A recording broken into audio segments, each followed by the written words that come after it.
आप सोने के कितने भी आभूषण पहन लो, चेनें पहन लो, कितना सुंदर आभूषण धारण कर लीजिए, कितने भी हीरे के हार पहन लो, वारिस नहीं कहलाएगा।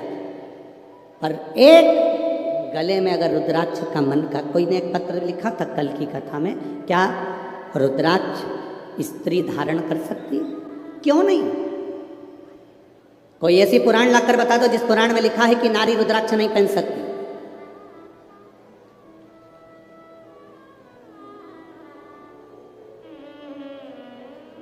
उस पत्र में लिखा था क्या नारी, क्या स्त्री भगवान शंकर के शिवलिंग का स्पर्श कर सकती है? क्या नारी स्त्री भगवान शंकर के शिवलिंग का स्पर्श कर सकती है? कोई ऐसी एक पुराण लाकर बताओ जिसमें लिखा हो कि नारी शंकर भगवान के शिवलिंग का स्पर्श नहीं कर सकती। अगर नारी शंकर भगवान के शिवलिंग का स्पर्श नहीं कर पाती तो आप ही के महाराष्ट्र की, आप ही के मराठवाड़ा की, आप ही के महाराष्ट्र की माँ अहिल्याबाई होलकर, जिसके हाथ में शिवलिंग रखा रहता था, आप ही के मराठवाड़ा की, आप ही के महाराष्ट्र की माँ अहिल्याबाई होलकर, जिनके हाथ में हमेशा शिवलिंग रखा हुआ था।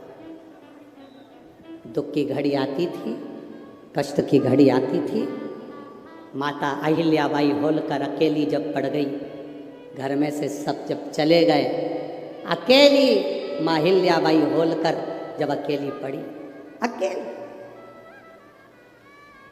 और चारों तरफ से उपद्रवियों ने अपना अपना आक्रमण कर दिया। सेना बना के तैयार कर कर सारे उपद्रवी तैयार हो गए। इधर से कोई सेना तैयार कर रहा है, उधर से कोई सेना तैयार कर रहा है। अकेली अहिल्याबाई होलकर अकेली जब पड़ गई, तब माँ अहिल्याबाई होलकर को लगा कि अब मैं करूं तो करूं क्या, अब मैं क्या कर सकता।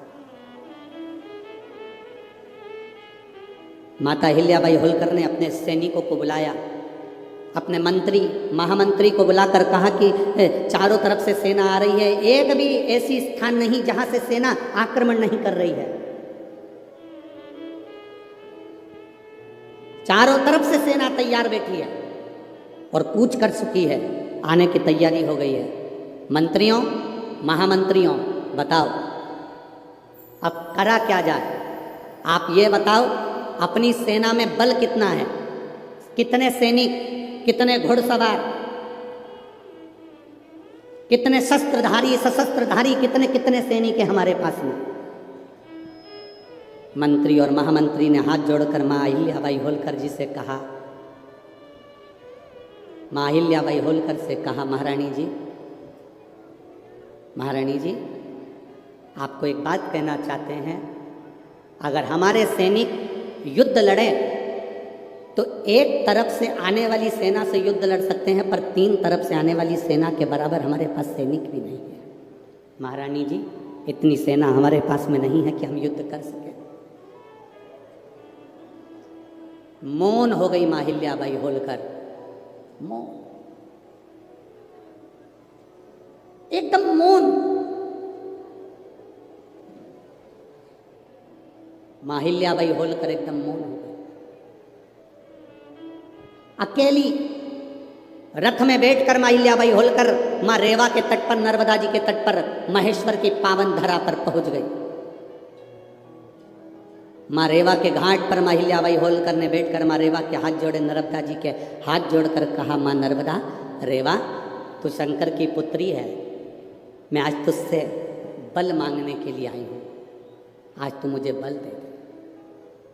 रेवा, माँ नर्मदा, तू मुझे बल दे। वहीं से माँ अहिल्याबाई होलकर चली, अंदर पहुंची अपने पूजा स्थल पर। वहाँ पर एक शिवलिंग था जिसको माँ अहिल्याबाई होलकर ने अपने हाथों में ले लिया और लेकर युद्ध के मैदान में बाहर पहुंच गई और सेना से कह दिया, महामंत्री, मंत्री, अपनी सेना के 4 टुकड़े कर दे, 4 टुकड़े 4 किलो पर भेज दिए जाएं, चारों ओर लगा दिए जाएं। मंत्री महामंत्री हाथ जोड़कर बोले, महारानी जी, इतनी बड़ी सेना नहीं है, अगर हम गिनकर भी लगाएंगे तो थोड़े थोड़े चारों तरफ हो पाएंगे। ये तो 1 मिनट में उधर की सेना वाले हमारे सैनिकों को मार देंगे। माँ अहिल्याबाई होलकर ने कहा चिंता मत करो, अब सैनिक जितने हैं उनको बांट दिया जाए और वो सैनिक युद्ध नहीं लड़ेंगे, अब युद्ध लड़ने के लिए मेरा काल अधिपति महाकाल पहुंच कर युद्ध लड़े।